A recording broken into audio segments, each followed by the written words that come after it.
자, 금요일이죠. 한동대학교의 김학주 교수 오늘도 나왔습니다. 어서 오십시오. 안녕하십니까? 그 삼성전자와 애플은 사실 뭐 그 만드는 제품이 다소 겹칩니다만 이걸 경쟁회사라고 해야 될지 모르겠습니다. 이게 주거니 받거니 뭐 특허 문제도 있고 그런데 최근에는 대세가 삼성전자인 것 같아요. 예, 애플 팔아서 삼성전자 사야 되는 거 아니냐 이런 얘기까지 나오는데 요즘 어떻게 보세요?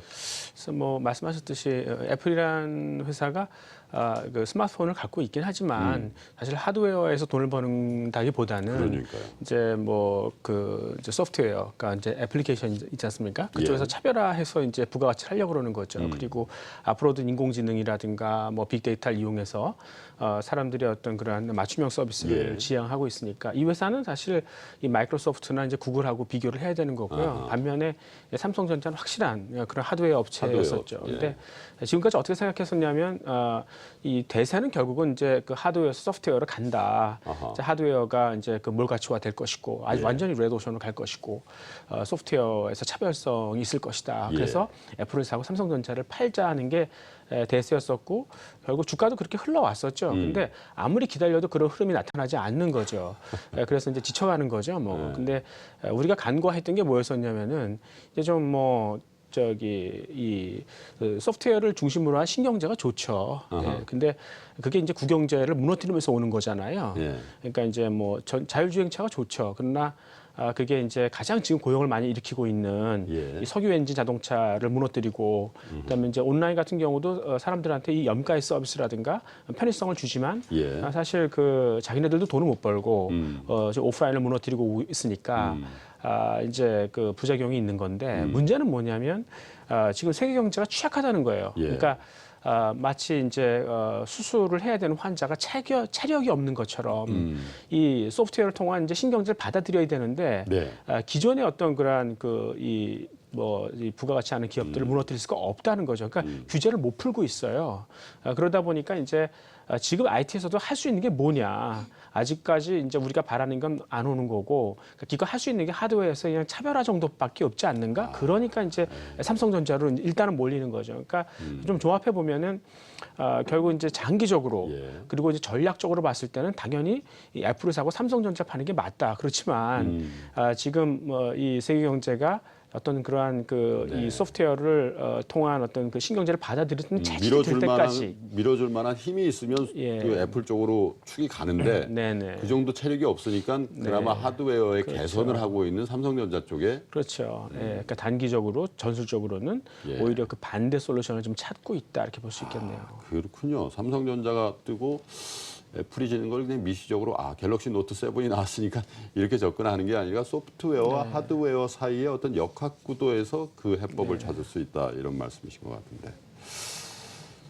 또요 현대차 그룹하고 뭐 삼성 그룹하고 이게 뭐 사실 1, 2위이기 때문에 비교의 대상일 수도 있죠. 근데 워낙 뭐 시가총액 차이도 많이 나고 합니다만은 어쨌든 또 최근 들어선 현대차를 팔고 삼성전자를 산다.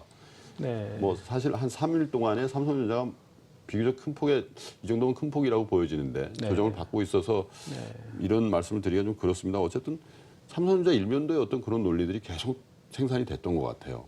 그러니까 이제 삼성전자에 대해서 약간 좀 장밋빛 기대가 좀 있긴 있었는데 이제 그런 게 뭐였었냐면 역시 삼성전자의 포텐셜이 있다면 그건 자동차 전장 부문이지 않습니까? 그래서 이제 원래 자동차에서 가장 부가가치가 높은 부분이 엔진하고 이제 그 변속기, 그걸 이제 파워트레인이라고 그러는데요. 그 부분이 가장 높고 그 다음에 요즘에 자동차가 스마트해지지 않습니까? 그러니까 결국 이제 전장 부분이 또 이제 부가가치가 막 올라오고 있는 거죠. 근데 이 두 가지가 서로 연관이 돼 있어요. 서로 간에. 그러니까 자동차 업체들이 이 전장 부분을 그동안 자기가 내재화시키든지 아니면 보시같이 아주 뛰어난 업체들한테 자기 외주를 주면서 대신 보안을 유지해달라고 부탁을 하든지. 그러니까 이 삼성전자가 낄 데가 없었고 또 삼성전자는 그동안 이제 그 자동차를 하고 싶은 그런 야망이 있었잖아요. 그러니까 더 경계의 대상이 됐었던 거죠. 근데 지금 이제 그 엔진이 전기차가 되면 엔진이 없어지지 않습니까? 그렇죠. 그리고 전기차를 주도할 때는 지금 업체가 아니라 구글이나 애플, 테슬라 이런 데지 않습니까? 얘네들은 알고리즘만 있지 하드웨어 없습니다. 그러니까 하드웨어를 삼성전자 같은 데다가 맡겨야 돼요. 그래서 전장에 관한 한. 그래서 이제 또 이제 이런 업체들하고 삼성전자하고 지금 거래 관계가 있지 않습니까? 그러니까 한번 해볼 만하다고 얘기를 하는데 물론 그 장기적으로 이제 가능성은 있습니다만 지금 주가에 그 반영을 해야 되냐 이거죠. 그러니까 사람들, 그러니까 투자자들이 주로 간과하시는 것이 이제 그 기간 비용이라는 건데요. 그러니까 전기차의 시대가 얼마큼 빨리 도래를 해서 이러한 전장 사업 부문이 자동차 전장 사업 부문이 삼성전자의 어닝에 의미 있게 이제 차지를 할 수 있느냐 하는 거고요. 또 삼성전자는 지금 구글이나 애플이 고마워할 만큼 자동차 전장 부문에서 역량을 쌓아놨느냐 불확실하잖아요. 그렇죠. 그러니까 이런 경우는 사실 그 막 종목을 좋게 볼 때는 이제 장밋빛으로 반영이 되는데 이게 이제 지나가면은 금방 꺼질 수 있는 전형적인 버블이라고 볼 수도 있는 거죠. 그러니까 이제 부정적으로 보면 이게 언제 돈 될까? 그리고 여기에 계속 돈 들어가야 될 것 같은데 뭐 그러면 또 이제 주가가 약세 흐름으로 갈 때 정당화된 논리로 그렇죠. 나오고 뭐 그런 것 같은데 어쨌든 이 전기차 시대 도래라는 게 뭐 시기의 문제지 않겠어요? 네네. 어쨌든 뭐 테슬라가 또 뭐 이 급속 충전하는 회사 뭐 자동차에 내놓는다는 소식들도 막 들리고요. 근데 그러면 현대차 같은 전통적인 자동차를 만드는 업체 포지션이 어떻게 되겠습니까? 이게 악재로 봐야 됩니까? 아니면 오히려 기술 혁신 따라가면서 새로운 어떤 패러다임에서 지금 5, 6위 하고 있는 걸 1, 2위, 2, 3위로 올릴 수 있는 기회라고 봐야 되겠습니까?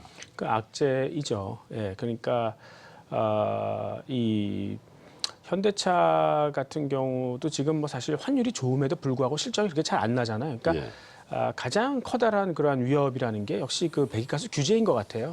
그러니까 이제 판을 좀 빨리 바꾸려고 그러는 정부가. 그러니까 중국이 최근에 어떤 얘기했었냐면은 2020년까지 중국 내에서조차 연비를 리터당 20kg로 올리자고 그랬어요. 그러면 지금 유럽에서의 연비가 리터당 14.6 정도가 되거든요, 평균. 근데 이제 도요타의 하이브리드인 그 프리우스가 21이에요. 그러면은 뭐 거의 전기차 만들라는 얘기지 않습니까? 그러니까 2020년까지 지금 4년 남았거든요. 근데 그때까지 이 14에서 14.6에서 20까지 가려면은 이건 그 기술로는 아마 해결이 안 될 거예요. 그러면 이제 돈으로 막아야 되는 거죠. 돈과 법과 제도로 해야 돼요. 그러면은 뭐 EGR 센서 같은 거 훨씬 더 많이 달아야 되는 거고요. 그러려면 돈이 들어가고 그게 이제 대당 한 1,000불 정도가 들어가지 않을까라고 추산되는데요. 지금 이제 그 자동차 업체들, 유럽 업체들의 평균 판매 원가가 한 2만 불 정도로 본다 그러면 한 5%에 해당하는 돈 아니겠습니까? 근데 자동차 업체들의 평균 영업이익률이 5%예요. 그거 다 난리란 얘기죠.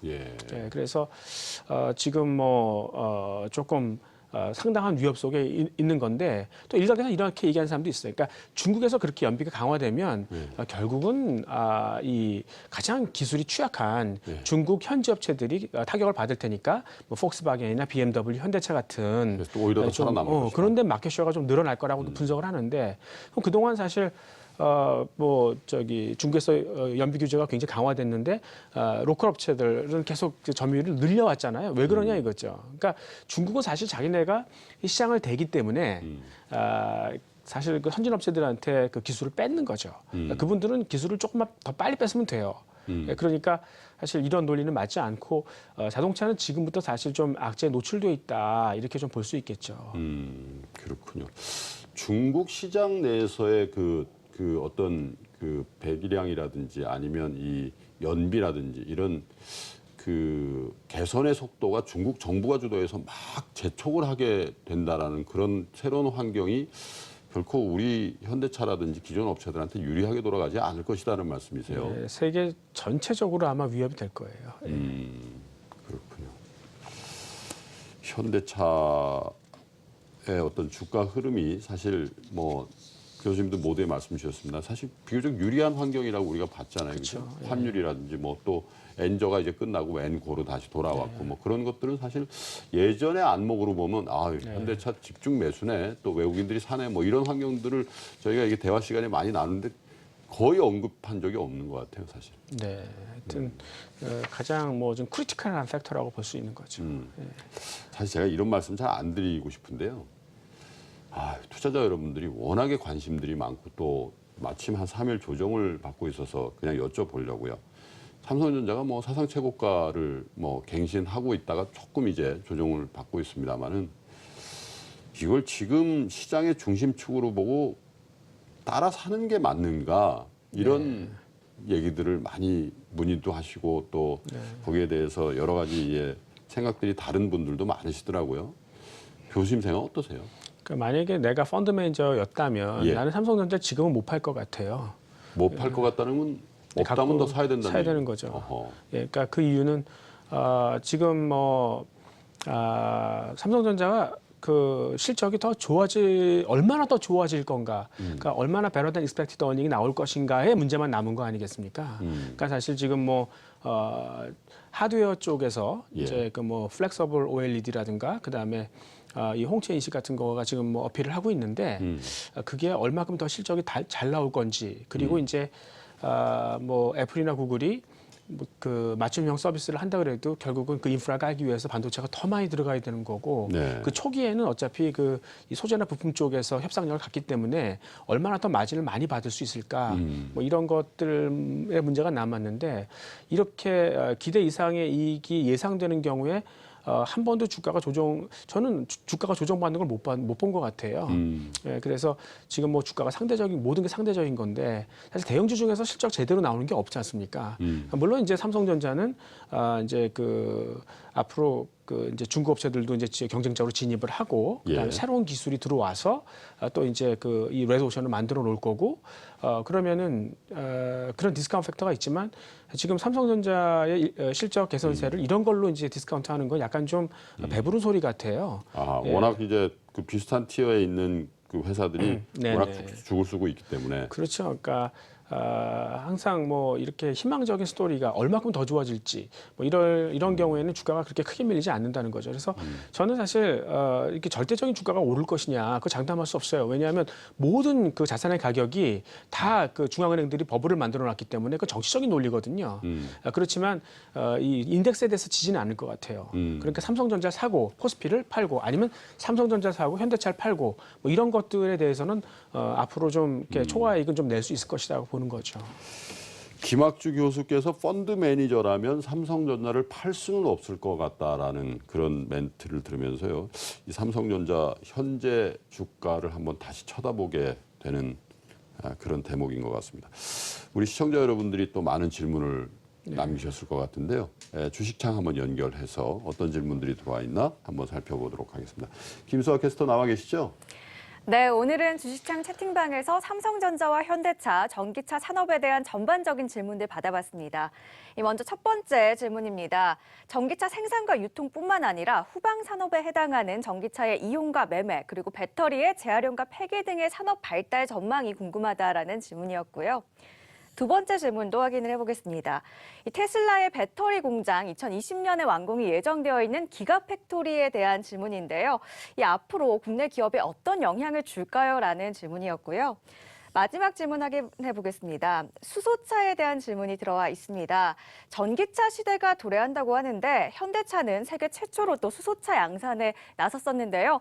이 앞으로 수소차에 관심이 더 많은 것 같은데 수소차의 경쟁력과 현대차의 전망은 어떻게 봐야 될까요? 라는 질문까지 채팅방에서 확인해 봤습니다. 이 자동차 업종 애널리스트를 모시고 그 질문을 받아야 될 정도로 전문적인 질문들이 많이 들어와 있는데요. 교수님이 생각나는 대로 코멘트를 좀 해주시죠. 예, 일단 지금 테슬라가 예. 기가팩토리라는 이런 공장을 짓고 있는데 그 당연한 것 같고요. 그러니까 지금 전기차에서 가장 그 부가가치가 높은 게 요 배터리 아니겠습니까? 배터리, 예. 이거를 지금은 이제 테슬라가 기술이 없으니까 파나소닉하고 합작을 해서 하고 있지 않습니까? 네. 근데 언젠가는 이제 파나소닉도 팽을 시키겠죠.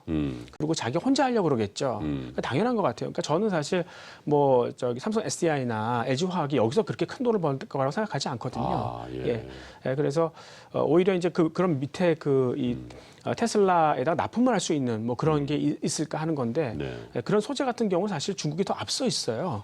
예, 그래서 차라리 그런 걸 보려면은 이 중국에 있는 업체들을 차라리 보는 게 나을 것 같고요. 그리고 이제 수소 제가 하나 좀 관심 있는 거는 이제 스멜팅하는 데거든요. 그러니까 이제 결국 배터리가 결국 그 희토류, 그러니까 희귀금속들이 되게 많지 않습니까? 그거를 어떻게 잘 재련해서 뽑아내냐 하는 거예요. 그러니까 그런 것들을 찾아봤는데 우리나라에는 그렇게 썩 마음에 드는 데가 없더라고요. 그래서 해외 쪽에서 그런 업체를 지금 찾고 있는 중이고요. 그리고는 이제 수소 쪽은 우리가 이제 그 약간 전기차는 좀 후발이니까 결국 수 쪽으로 가는 건데 수소는 약간 좀 위험성이 있으니까 아직 그 기술적으로 입증되지 않은 거기 때문에 지금 뭐 어떻게 판단 내릴 수는 없을 것 같아요. 알겠습니다. 그 시청자 여러분이 남겨주신 그 질문에 100% 이렇게 부응하는 대답이 아닐 수도 있는데 어쨌든 김학주 교수께서 생각하는 이 배터리를 놓고 이 생태계를 좀 분석할 때는 우리 기업체들이요, 뭐 그 테슬라에 납품한다, 뭐 배터리 양산 체제다 이런 뉴스들이 나올 때마다 주가도 움직이고 했는데 사실은 긴 안목에서 보면 어쨌든 테슬라가 자급자족할 거다 이런 말씀은 굉장히 좀 귀에 걸리는 것 같습니다. 김학주 교수와 함께 해봤습니다. 고맙습니다. 예, 감사합니다.